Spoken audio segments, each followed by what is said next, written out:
Oh, geez, that's a worry. I will take you on in the potty mouth challenge and see where we can land on who Amazing, the winner We'll is. get kicked off all of the platforms for it. But not this platform. Get Hey, it? hey, I see what you Get did it? there. I like that. Now, I'm guessing for everyone at home who don't know, maybe this APA 3-letter word might be something to do with you, potentially. I mean, it's all of us. We're an alliance. And your name is Abbi. And That welcome is. to the Platform Podcast. Thank you. Woohoo. Thanks for having me. Amazing. There's a big live audience in front of me. It's not my kitchen. Just a heads Hell up. yes. Beautiful. Mate, I always, it's free flowing, but I always ask one question. It's who you are, what do you do, and then we play. Who am I? Geez, an ADHD gremlin is who I am actually underneath it all. But yeah, what do? I am a mum of 3 children, trying to be semi-serious masters powerlifter, but life gets in the way. And I have 2 jobs. So I am a delivery lead at the Australian Broadcasting Corporation, working on mostly radio projects. And then my free job that I don't get paid for, which is the managing director of the Australian Powerlifting Alliance. You mean as someone who runs powerlifting comps, you don't make money? Correct. We do it for the love, baby. I love that. $0. We lose money. That's how much we love it. Yeah, absolutely. Absolutely. My bank balance is sad, but I love it. Yeah. And I have a passionate thing about that. And it's that if you love our sport, it shouldn't be a profit point. Agree. Because we are a small sport. There's not many of us across all the federations and novice comps around the country. We haven't earned the right to earn money yet. We should be putting it back into the thing. 100%. We should all be working together for a future where we can earn money, and that's by, reinvesting. 100%. And then hopefully it's the lifters that make a few buckaroos first, and then 100%. And then if the gym owners get some new equipment, et cetera, good times. Yeah. But that doesn't get to happen until the organizations are kicking us and taking names, right? Yeah. So how long have you been powerlifting? Oh boy. I first picked up a barbell at CrossFit about 11 years ago, and CrossFit origin story. I actually really liked it. I remember the first time I did deadlifts, I was freaking 60 kilos, soaking wet, and just kept putting the weight on. And your first session did 100 kilo deadlift, and all the guys went, "Oh fuck!" And I went, "Well, is that good?" And they're like, "Yeah, that is pretty good." I'm like, "Oh, okay, sweet." Sort of continued on with CrossFit as you do, because you don't know any better. And then one day I was saying to my coach, I really like the barbell stuff, but why the fuck do I always have to run? She's like, he's Canadian. He's like, "'Cause Ab, you're a power lifter." And I went, "No, I don't know what the fuck that is." So I Googled, I went, "Oh, that actually looks pretty good." And I, a couple of weeks later, went and did a trial at a powerlifting gym. That's it. Done. Changed immediately. I went, yeah, this is exactly what I want to do. So that was about 10 years ago, I think. And mate, there's so many stories like that where they do the thing that has all the other things like running and burpees and yucky stuff. And gross. They work out. You can do heavy singles, do some rest, and then do some more heavy singles. So good. Without that other bullshit in the way. Yeah. So it's my favorite. Over there. Mate, I love it. I'm forever grateful for CrossFit because we have growth because of them as well. 100%. Oh, yeah. And so first comp, were you all in? Was that you? You're playing in a powerlifting club, so obviously everyone's like, "Well, what comp you doing? What comp you doing?" Yeah, so I had actually started off. I had terrible technique, all the strength, no idea. The coach I was with at the time's like, "You're not doing a comp for a while. You need to settle down. You're going to injure yourself." So I was at that point where I was just about to do my first novice comp, and I had a surprise pregnancy, so it was a bit of a whoopsie. So that got in the way, actually, of me competing. I did a deadlift comp when I was about 8 weeks pregnant, just a charity thing. That felt terrible. Yeah, great. Yep. Do not recommend. And then had a baby, then had another baby. Then COVID happened, and I had quite a few years just away from the gym at all. I ate my feelings. I was big. I was big girl at that point. And I was like, shit, I need to get back into exercise. The only thing I've ever loved is lifting. And I got in contact with the old coach and said, "Hey, I want to go back to lifting." He's like, "Oh, thank God, about time." But he was miles away, and he said, "Look, I know this gym. It's up the road from you. They're just opening up. Why don't you go and give this guy a call?" Gave him a call, started a week later. Then I think about 9 months later, I did my first comp. So that was 2022. So that was, 8 years after I first started powerlifting, I finally did a frigging comp. Yep. Wow. Long time coming. And what was your numbers? Oh, Lord. I think The squat was like not even 120, maybe 115. I did a 70 kilo bench press. It was terrible. I think they gave it to me out of pity because I was such a novice. It definitely wasn't comp standard. And then I got a 160 deadlift. So that was cool. 70 kilo bench press. Yeah. So 70 kilo bench. Bench press. Bench press 70 kilos, but it was shit. Like I've watched a video, I'm like, oh, that was not white lights. And then a 160 deadlift. So that I was pretty stoked at that because it had been a while since I had, pulled something that big. So that was cool. So there's some strength in there. It was okay. Yeah, so I qualified for states and then won states and then brad my way onto the podium at nationals, like 5 months after that first comp. And then the end of that year, I was in freaking New Zealand representing Australia and ended up setting the Australian record for squat and it, almost came third. I was like, what the shit? So it was a really interesting journey. No clue what I was doing. I was just there like this little novice, like, hey. It was good. It was fun. Walking away with some shiny medals along the way. Yeah, it was pretty crazy, but it came a little easy, and then I've really had to work for it since to improve and become good enough for worlds. Those easy kilos, mate, they're frustrating when they're no more. Yeah, newbie gains, miss them. Yeah, like I got to train a year for 2.5 kilos now. Don't tell me I'm not quite there yet, but don't tell me that. So I just recently had a nice PR. You got to train a year to make sure you don't lose any kilos. Come on. No, I'm in my mid-40s now. That's going to happen. 40 and still young, mate. And how do you find that juggle with 3 juniors as well as lifting corporate world? It's a lot.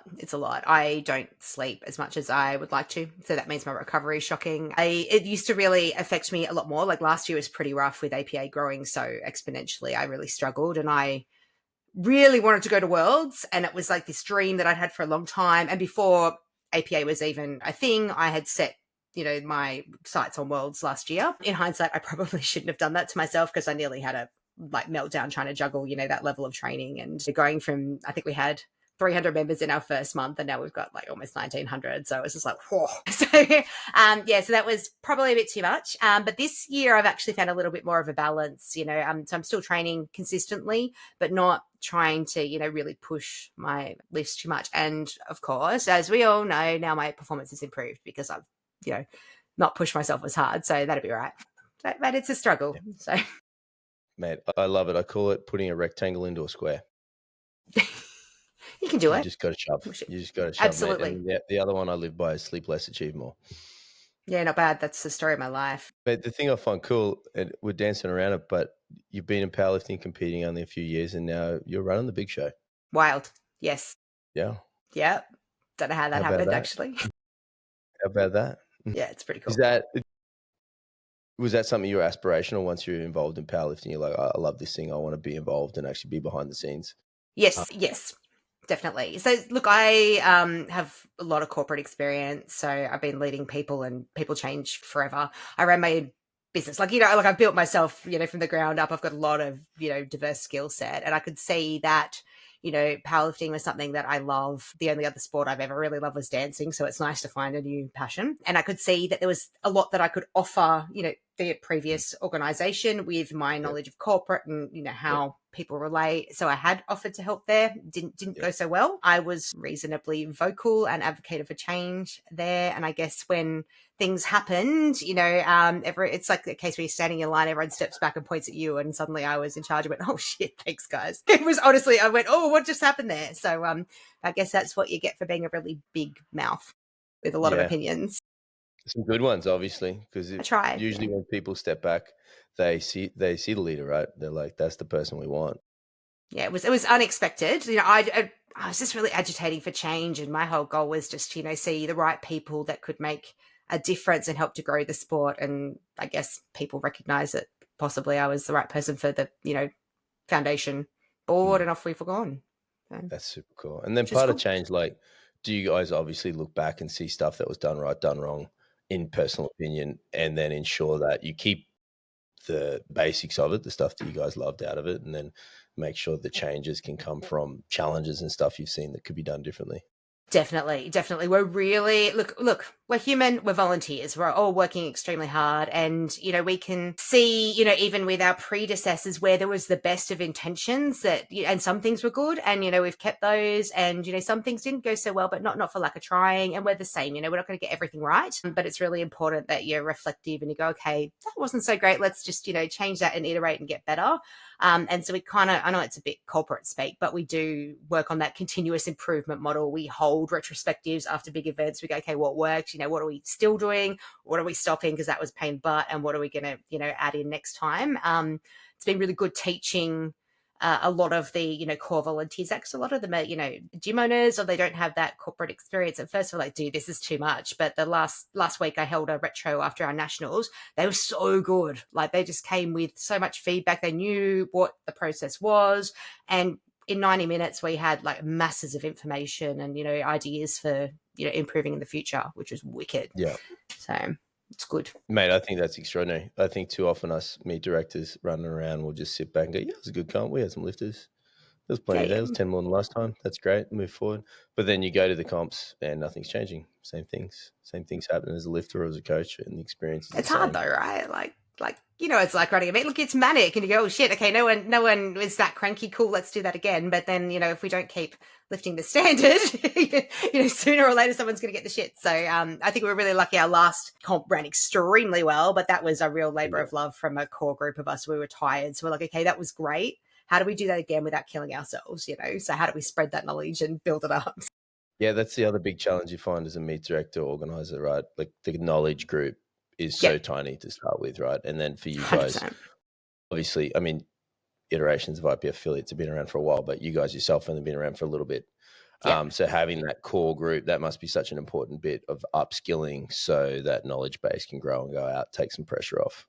Absolutely. Yeah. I'm actually pushing to document how we run big events. It's super nerdy, but everyone's like, we don't need that now. Like, actually, that'd be great, so that you've got a task list, and it's not, you must do it this way, but anyone can pick it up and go, oh, yeah, I can run a massive, 200 person event because it's step by step what you need to do. So no gatekeeping knowledge.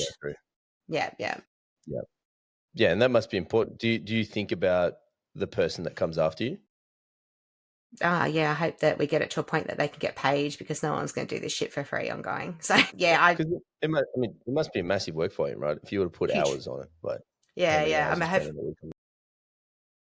don't tell my boss of the job that pays me, but it's probably a full-time job, to be honest. Like, it would be on normal weeks where we're not doing a massive amount of like championship work, at least 25, 30 hours. Leading up to Mega Nats, that's 6 weeks, 40, 50 hours a week of APA. And then I also had to do my job, and I'm fairly senior in my job. So, it was pretty shit. I was getting up at 6 a.m., not going to bed till 10 or 11, and, feeding kids dinner while also writing, emails and documents. So, but I think in that case, it's helpful to have raging ADHD, because I can do 4 or 5 things at once. Mate, I believe it is superpower. It is. Look, it's serving me very well in my current life status. And Mega Nats was huge, right? That was a massive success. Was that you guys' biggest competition person boss? Yes. Run, yeah, we had 262, 262, so which is good. We could have done 300, but we made a call just to hold it back a bit, just to make sure that we had a bit of contingency, and that was the right decision. But I think, next year we'll probably make it a little bit bigger. Yeah. You definitely have. I mean, you guys run class comp. Like, they're fast, well organized, like sitting back watching. I'm sure, I have no doubt, firsthand experience, there's chaos behind that. But yeah, you guys go hard. It's awesome to watch.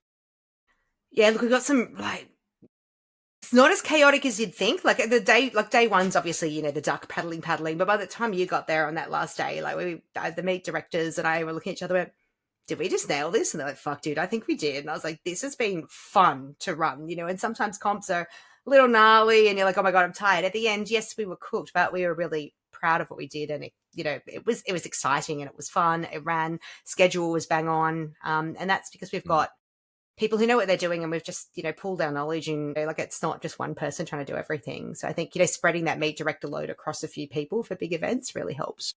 Yeah. 100%. And mate, the venue was pretty nice too, which I think is cool. Super important for powerlifting. And a personal thing that drives me bonkers is you want to grow our sport, it needs to be in nice, shiny places and nice, shiny things going on there. Absolutely. Look, I actually thought they'd never take us back again, but they've already asked whether we're coming back next year. They had no idea what they were getting into. And then everyone started coming in with their chalk and their ammonia and they're yelling. And then I was like, oh God, here it comes. They're going to be mad. And they all just came down and started. I saw them sneaking in on the first day because there was an office upstairs. And on their lunch breaks, they all asked if they could come in and watch. It was pretty cool. It was cool. And yeah, they're keen for us to return. Are we seeing APA Nats at Sydney again next year? I don't know. That's a board decision, not me. But look, the venue was great. We definitely will go back there for events. They were just so lovely and so accommodating. And, you know, powerlifting can be painful when people are getting a little bit excited and loud. You know, it can scare people. At our previous venue, by the end, I think they just wanted us to get the hell out. So, because we were back 3 times. But these guys, they were ecstatic. And, yeah, they want us back. So we will capitalize on that and go back. That's unreal. And then something you touched on before, membership base now, APA 1900, did you say? Or yeah, just shy. I think we should, sorry, my cat's being a pain. Yeah, we should clock over 2000, I think, in the next couple of months, which is great. That's extraordinary growth. Yeah. And, I think you guys almost 1,600 lifting members. Sorry, I just talked over you. I was going to say almost 1,600 lifting members, which is awesome. So, sorry, you were saying predictions for the future. Yeah, do you guys start trying to get the crystal ball out and predict the future? What growth would you expect over the coming years?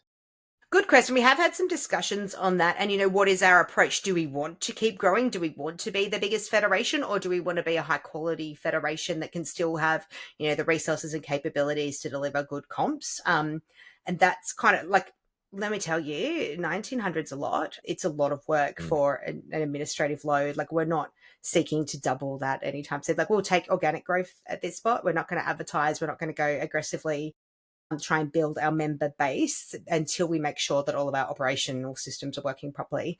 Because we're all volunteers, you know, and already some of us are feeling a little burnt out. So we just need to chill, make sure we got it right, you know, maybe get government funding. So possibly we can pay a small amount of salaries to people, you know, because that might make a difference, and then see where we're at. But I think, you know, on the whole, powerlifting is growing in Australia, which is great. And that's because, you know, we've got some good federations running good competitions and people are looking and, yeah, I want to be in that. And I think, you know, if we all grow together collectively, you know, it's good for everybody.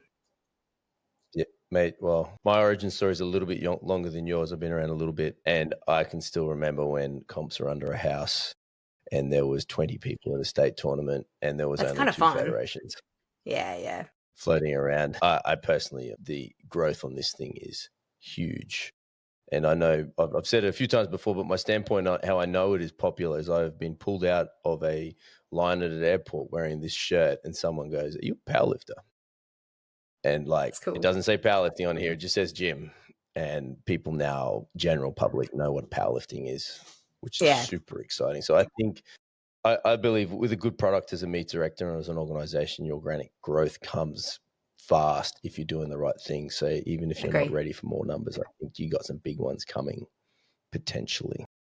How important is Grassroots for you guys, local comps?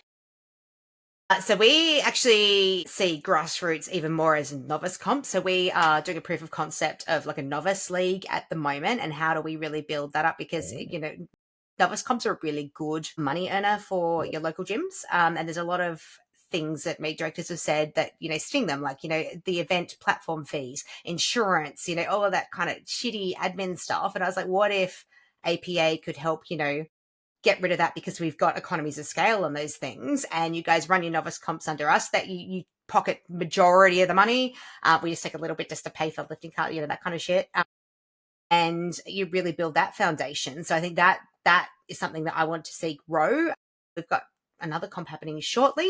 And we had one a couple of weeks ago. So that's our like proper Grassroots. And then that feeds into the local level comps, which we've got like 2 or 3 on every weekend at the moment, almost every weekend this year. So that's really pumping. And then it's, you know, how do we satisfy that next level up? So that's, you know, what we're working on now.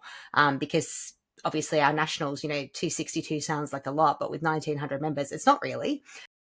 So, you know, it's the mid-level that we need to focus on.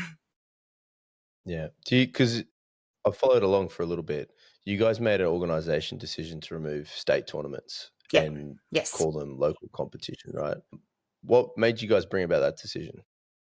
So we found that making athletes do 3 comps a year, just, local, state and national, is a lot. And then if they're going internationally as well, suddenly it's 4, possibly 5, and athletes were burning out. So we said, what if we let people qualify at a local level or at, their world's comp, and they can use that total to go to nationals? Worked really well. Those elite level athletes, like, thank you so much. It means that I can actually focus and improve and have a proper off season and not just have to keep showing up for comps. But, in removing that state system, we did create that sort of deficit there for those people that aren't quite at national level. So now we're like, how do we bring that back without making it a necessarily qualification process? So we've got an East and West Coast Open in August, and that is actually for people who do not qualify for nationals.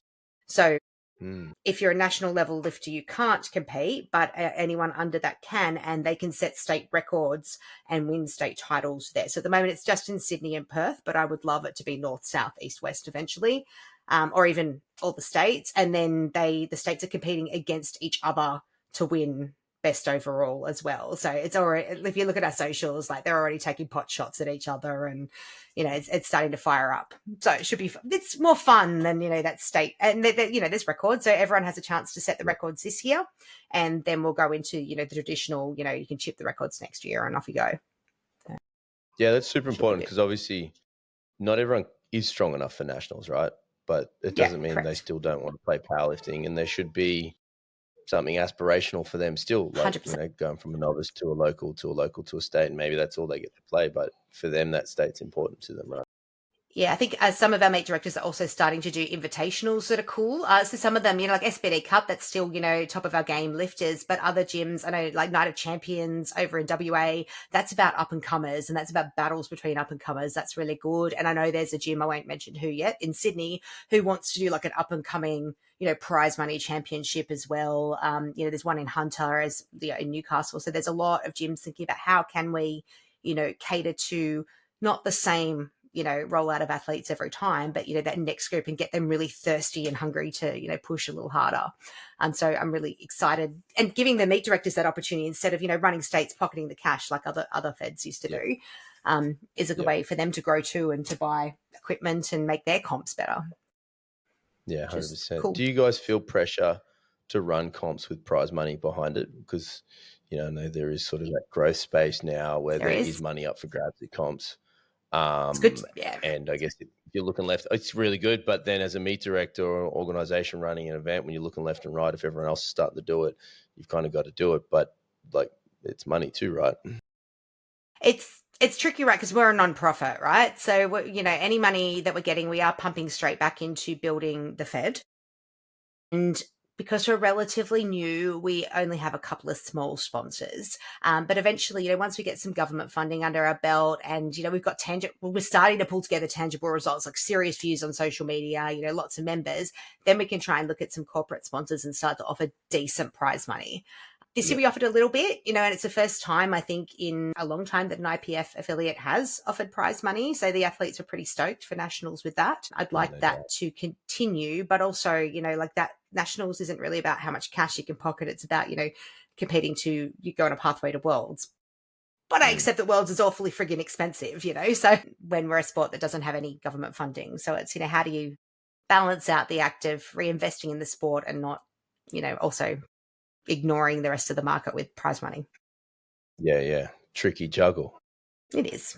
So it's super exciting to see the money that's existing there in that space, that a lifter can actually go to an event. Yeah. I mean, I look like Sheffield's next level, of course, but like, you can go to a local tournament and you can rock up and win a few bucks. I know for us, when we run a comp, particularly when there's when it's out of state, we try and raise some revenue to go towards the open lifters, going towards flights or accommodation.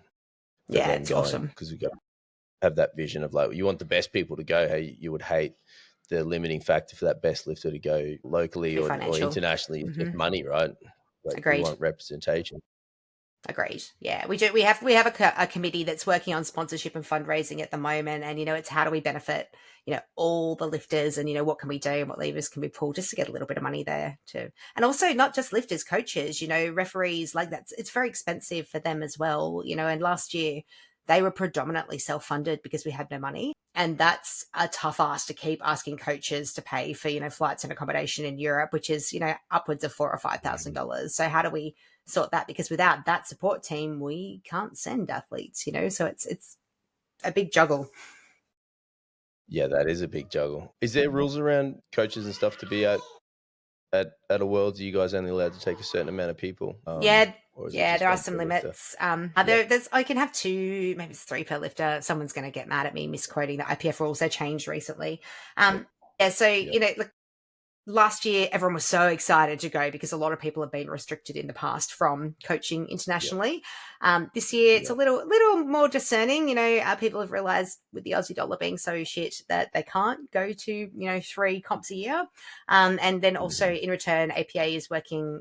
We've reimbursed a little bit this year. I'd like to do a little bit next year. And just start to build other revenue streams to be able to fund that, so that if you want to be head coach for Worlds, it's not costing you so much money. I mean, there is a certain amount of benefit as a coach because you can say, hey, I was the Open Worlds head coach and I helped this out, right? But also at the same point, you're benefiting the federation. So how do we have that, reciprocal arrangement where everyone benefits and no one's hemorrhaging cash year on year?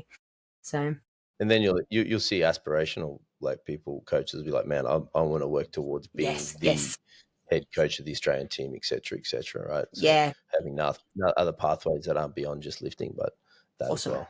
Yeah, we've got some real young coaches, and I was watching them at Mega Nats. They're good, man. And they're really starting to thrive because they're having that opportunity to, coach without restrictions, and also our more experienced coaches. I was watching them mentor some of their staff, and it was just that moment of pride where I'm like, look at you guys, you are really, showing that you're leaders in the sport, and because there's not so much infighting or arguments anymore, they're having time to really develop their brand and their team. And Mega Nats was really beautiful moment. I was watching a couple of them go, shit, I'm proud, like a mum, so it's good. It's good to see. And I want to see those, junior coaches with opportunities on the international teams, because that's where they learn and soak it in. We've got a comp in New Zealand in November. I'm pretty sure we're going to send a friggin' massive team. And I'm hoping that we get some of those, younger coaches applying, because it's a relatively inexpensive trip.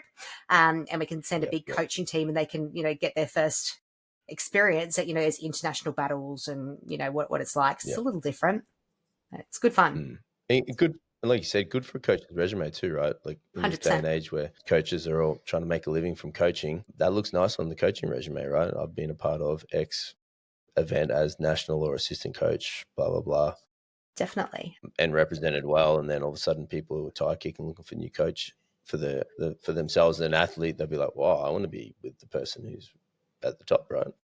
Definitely. I mean, look, I was in South Africa, we had some pretty cool coaching team there, and I could see them talking to, international coaches like Matt Gary and just soaking up what he was saying like a sponge, because he loves to chat, So there was a couple of our Aussie guys just sitting there listening. I was like, this is the exposure that you get, so it's not just Australian coaches who are world class, they really hold their own. But, the Matt Garys of this world also have a lot to give, and they're happy to do so, particularly for Australia. So I think they're excited to see us back in the game and really happy to help us grow, which is good. Yeah, I love that. And where do we stand at the moment, you reckon, podium wise and place as far as the country goes against the other ones out there? And what have we got to do to get up there? So I think that we're going to see some podiums at Open Worlds this year. That would be good. I reckon 2 would be good. I'm manifesting 3. That'd be amazing. I think we've got 6 women in A group, which is phenomenal. Our women in Australia are so strong. I love you, men. You're awesome. But our women are just freaking awesome, from sub-juniors all the way through even masters. We're really coming in hot. And I'm really excited to see what they can do. Yeah, it's unreal. And I think, we as an organisation last year decided that we were going to ask more of our athletes who want to compete internationally. So we've given them a little nudge, and they've absolutely delivered. Our Open Nats was so competitive, both sexes, male and female. They absolutely bought it. There was no one sandbagging, and we've got some strong teams going to Germany. And then Mega Nats was huge. We had battles all over the shop. We had, I think, one junior set the total record. It was 150 kilos above what it was last year. It was insane. So, they're so strong. And I was approving the records, and I went, guys, is this right? And it was. absolutely killed it. We've got, juniors doing like 300 kilo plus squats in the 105s, like it's nothing. Yeah, they're wild. He's full on. Yeah. So I think, when you look at it, like we've got so much potential, they're already starting to realize it. I think, subbies and juniors are going to do really well on the world stage as well. So are our masters. And we just have to keep demanding the best from, that top level and just saying, no one has a shitty day on the platform and gets a free pass to world. You got to earn it. But also providing opportunities at that regional level for developing athletes to get that experience, internationally, so that when their time comes for worlds, they're ready. So you're sort of looking, and that's why we have the tiered qualification structure. Yeah. Do you guys at an organization level look down at like the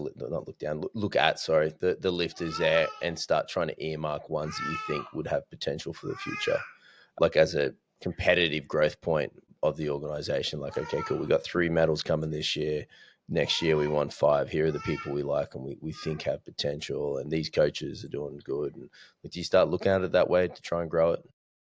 We have started talking about having like a formal program. So obviously we've spent the last 18 months running as fast as we can. And that's what I talk about, slowing down that growth so that we can have those intentional strategies. Because, I've always had in my future org structure that I want an elite athlete pathway. At the moment, it just sits there, it's on hold, but it is exactly what you're saying, like how do we identify that talent? How do we foster that, not just in athletes, but in coaches? How do we provide development opportunities, for athletes wanting to grow more? How do we, it all comes back to funding, and it all comes back to becoming a national sporting organization, because that opens the doors for us to really put in formal pathways like that. And we're halfway there. So, we just need another 18 months and we'll be right to apply, which is cool. Yep.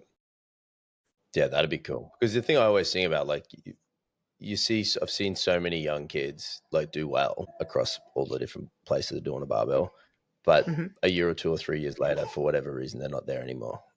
Yeah. And you're like, man, if that kid had just hung with it, that would have been awesome. And how do we, agree. Like we need to kind of almost look at like why do they do that? Like what are the decision makers? I mean, I know life gets in the way, like I've got a couple of people I've trained with for years, and now they've got a job and they've got a girlfriend, and they don't want to go to the gym 12 hours a week because they want to do something different. But how do we don't get a girlfriend? Yeah, just but also they need money to live, right? So how do we get funding so that they don't need to do? Yeah, totally. That national sporting organization thing would be a pretty big move, though. Hey. Yeah, that's been our goal since the beginning. And, that's what our whole strategy revolves around at this point. So there's some very clear accreditation criteria that you need. We have achieved quite a lot of it already, but some of it's just time, because you have to prove that you're an ongoing concern over 3 years, and then just prove you're good for it. I do know they are watching us very carefully. And so I've got, contacts in other national sporting orgs, so sports physio contacts who have said, APA is now on the radar. And good, thank you, because we want to be there. Yeah. So, but it'll be good. That's the key. Yeah, and once you have that then opens, I definitely know, a bit more corporate sponsorship opportunity as well. Absolutely. And government grants, and even corporate grants, no doubt, to start throwing more money in the pile. Yeah, I mean, most government grants, we're not eligible because we're not an NSO. And I understand that, because you've got to have some, threshold to stop everyone chiming in. I mean, even, we, if we're an NSO, we can then also become an NSOD, because I'm really passionate about adaptive sports. And, we had our first Special Olympics Nationals Championship, and, I really want to grow that, but we can't even talk properly with Special Olympics Australia because we're not an NSO. So it's really difficult to facilitate that growth as well until we get the accreditation. So, it all hangs in the balance, and that's why it's our main objective, to make sure that we are ready when the time comes. Even anti-doping, like where our anti-doping goes through Canada, because we can't go through sports integrity at the moment. So they pick up our samples, send them to Canada, and then it comes back, so that's crazy and expensive. Yeah. Yeah, no doubt that won't be expensive. Being such a motivated sort of go kind of person, does it drive you bonkers that there's a time restraint on some things like this? I mean, look, to wait. I think I'm happy for us to get it right. I think this is the thing. Like, if you get it too easy, you don't appreciate it, right? And I think there's a lot of work in becoming an NSO, right? And we've got a couple of policies and processes that we just said, we'll do that later because it's not due yet. So it's because we're a very small group of people. So I think my perspective is I'm happy to wait. It's okay. So I think, once we earn it, we'll be stoked. But it is the issue of money and funding is tricky. And, obviously we've got to, keep our cash reserves to make sure that we are, able to be a viable business, and a little bit of funding would really help us to expand more rapidly. So that's all right. Shout out any corporates out there. Your name would look nice on one of those APA banners. They would. We've got space. Absolutely. What's it like working with the great IPF, the mothership? I missed that. That went a bit, but was it working with the IPF? What's it like working with the IPF? Like, obviously, you guys are local, or you guys are national, and then working with the world affiliate IPF. What's that like? It's been interesting. So obviously, because we're in Australia, like we're in the worst possible time zone to work with European organizations. So meetings are done at like 2 or 3 in the morning. And so in the early days of APA, that was pretty brutal, having to get up and have discussions with the, president, the secretary, vice president. Now that we're up and running, it's not as full on like that. They're pretty happy with how we're running things. We just chat over emails. I find them easy to get along with. I think they're fairly pragmatic. The current interim president's very business minded, so that works for me. We can talk quite straight with each other. I'm really looking forward to getting over to Germany next week, so I can have a couple of chats face to face about a few, strategic things that I'd like to drive and get their assistance with. But I think we're doing okay. But we're small at the moment. We're not causing much trouble, so that's all right. I sit back and watch what else is going on.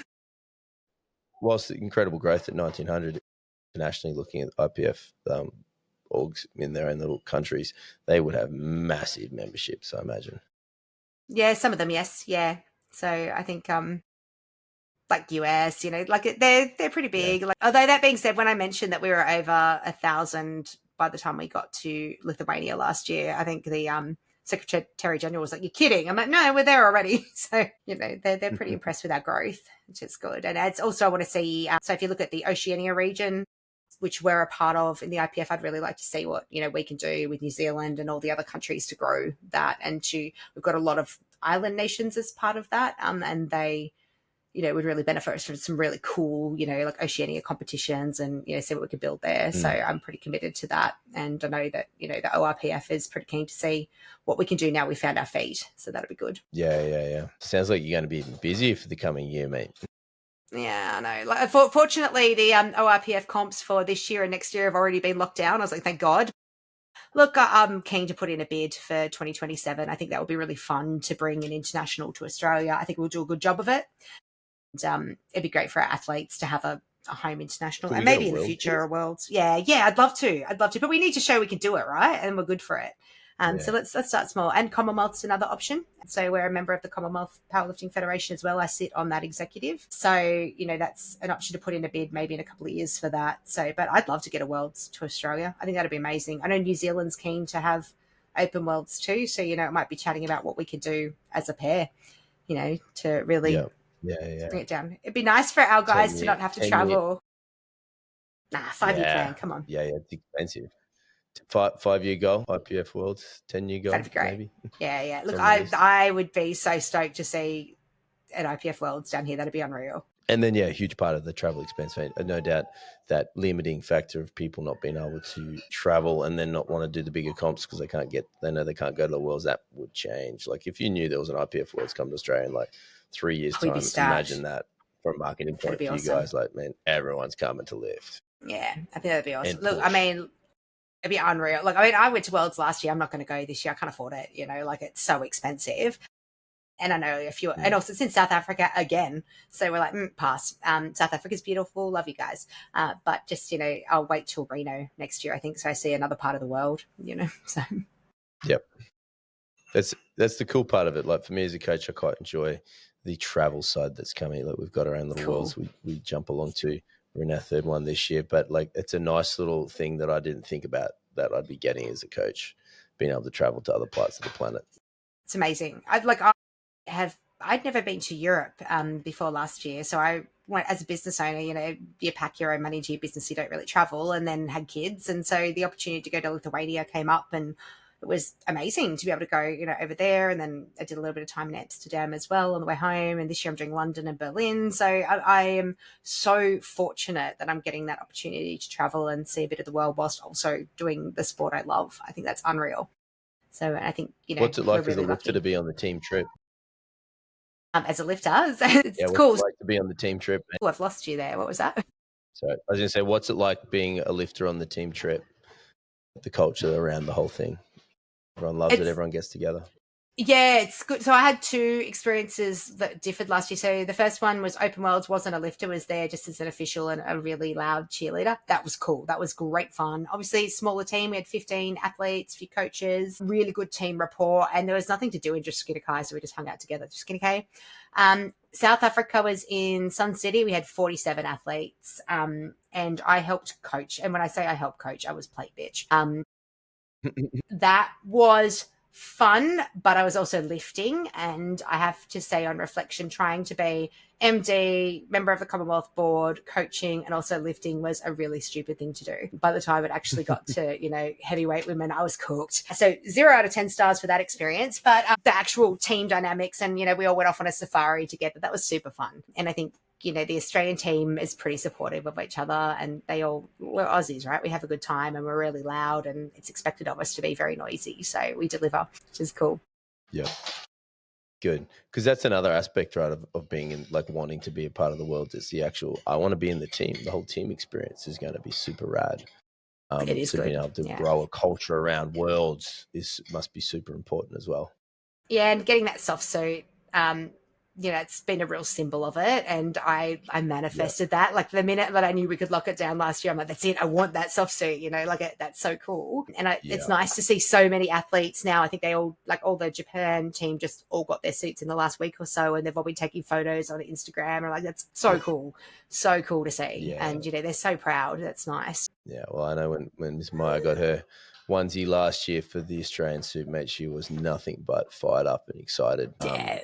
And as it kept in a very special place for her, that's for sure. Just super cool. And that's something cool you guys do for them, right? Make sure they all get the cool kit looking sharp and shiny on the day. Of course, I'm really glad we were able to do that, and we're really thankful that we have the support of City Strength, because they really helped us to get that across the line, and we had to turn that around fast last year, get agreements signed, and get the Open Worlds kit into production. That was hard work, but now we're laughing and we're rolling, which is great. Yep. That's my 10-month-old going nutto in the background. Yeah, it's all right. I know that feeling. Not being fed. Oh, she wants to play in the bin, my wife just told me. And fair enough. Don't want to play in the bin. It's not where the games are played, I don't think. Not at all. So future for APA, slow and steady is kind of the vision before you guys take over the world, hey? Yeah. Because I see barbells are coming red hot. Do you see us going to the Olympics? Because I get asked that every now and then. Oh, interesting question. I think that, powerlifting is so immature. And I think we could talk for about 3 hours about why. I think we've just got so much growth, as a sport, and, to get that maturity and professionalism so that we would be able to, become an Olympic sport. And I also think, you got to look at most Olympic sports are not as long as powerlifting. And so, how does that get managed? Because we're all happy to sit there for 4 hours and watch everyone do all their lifts and the gaps in between, and but someone else who's not into it is like, why the fuck am I doing this? And everyone gets bored in bench press, and so how does that become palatable for an audience? So I think there's a lot of questions, and I've had lots of conversations about this. I'd love to see it. I think it'd be amazing. Will we get there? I don't know. I hope so. Yeah, that'd be great. That'd be super cool. Yeah. But I mean, you look at weightlifting, it's Rising Bar, it's Fast and Furious. Yeah. I think we just need some consistency, I mean, we're at World Games. That's cool. So that's pretty exciting. And we've got an athlete competing. So Nat is competing at World Games in China in August. So that'll be sweet to see how she goes. Yep. That's huge. Yeah, well, I cross toes and fingers. I think there's a place for it at some point in time. I'd love to see it land there. I just hope it doesn't cause too much change to the thing that I really love.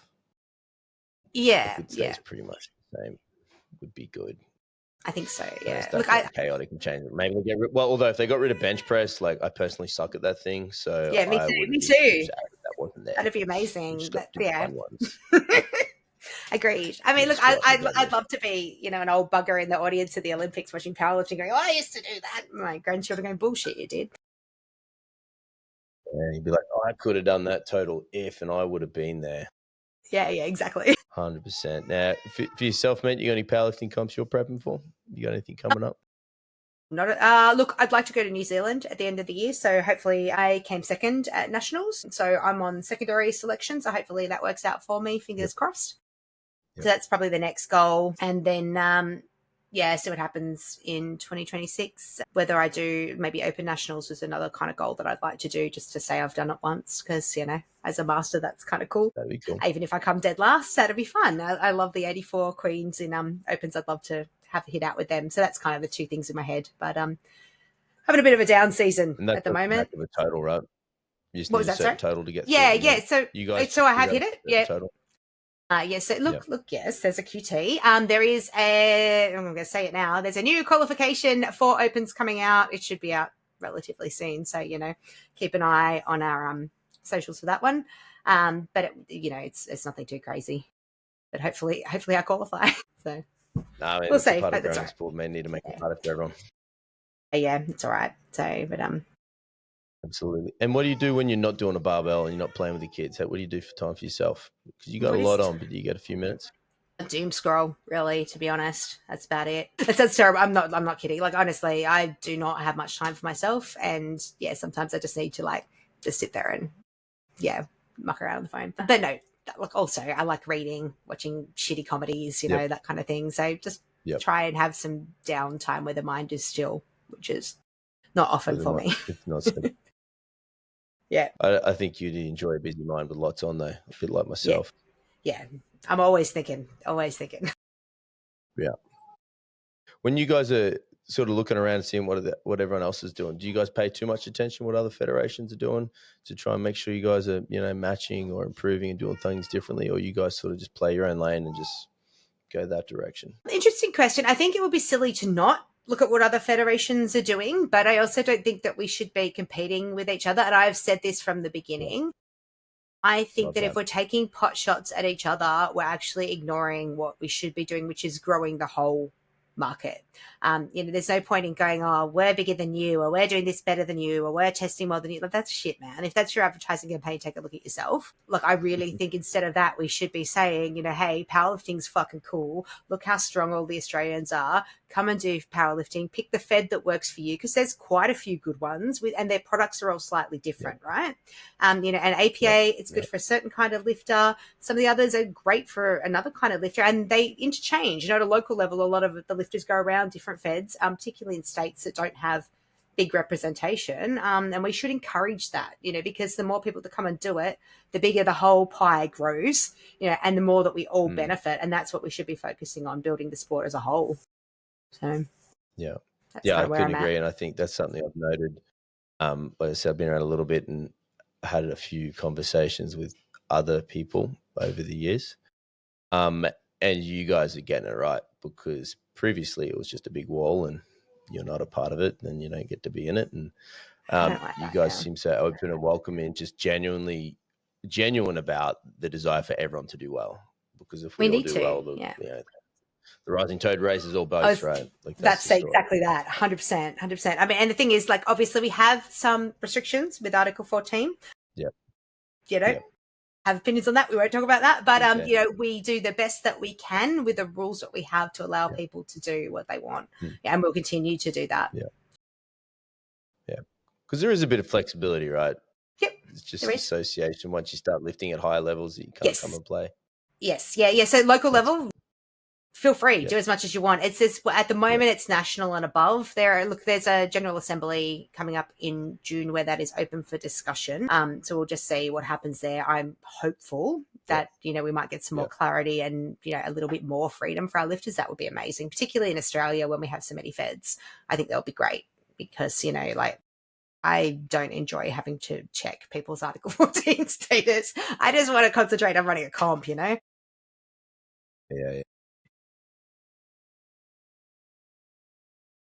Fine. Have fun. Yeah. Absolutely. Yeah. It is what it is. Yeah. Honestly, have you working with children check so that you're safe to do that. That's really the one that, for me is not negotiable, but the rest of it. I like that one. Yeah.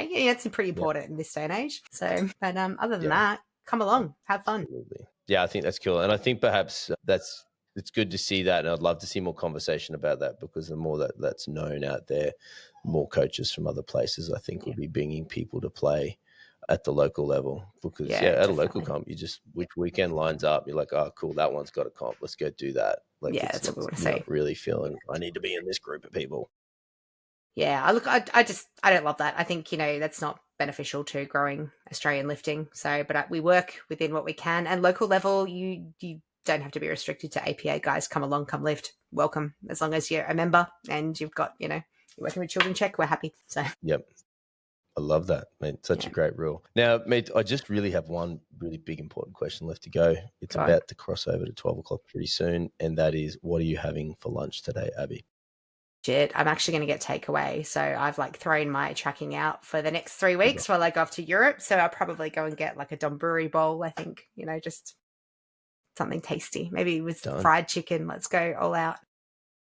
Let's go. Fuel for a big squat session or something later today. Yeah, got SBD tomorrow, actually. It's a rest day today. So that's carb loading all the way up until lunchtime tomorrow. Love it, mate. SBD, mate, is trending everywhere. Make sure you put your total on the internet once you've done it, though. You say SBD on your total. Yeah, that's all right. I'm good. I keep it quiet. Don't want the ops to know what I'm doing. Exactly right. I had that crazy Pavel on, Coach Ogata, on the podcast a little while ago. Yeah. And them lunatics do SBD 6 days a week. Jeez, one's enough for me. Wake up in SBD. I know. It's all right. Dang, she's strong. Yeah, good luck. Yeah, I salute you. Not for me. I'm too old. Too tired. Mate, will you enjoy your lunch? Much appreciated for your time and coming on, singing the great word of APA. And it's extraordinary what you've done in the only little 2 years that you've got so far, and how you juggle it, what you're going on. Big job, lots of family. It's awesome. Yeah, thanks for having me. It was fun. And we'll have to get you back on the other side of the world so we can talk about those podiums that you guys crush. Yeah, that'd be great. I'm keen. Done. Awesome. Thanks, Abbi. Appreciate that. I'm going to hit up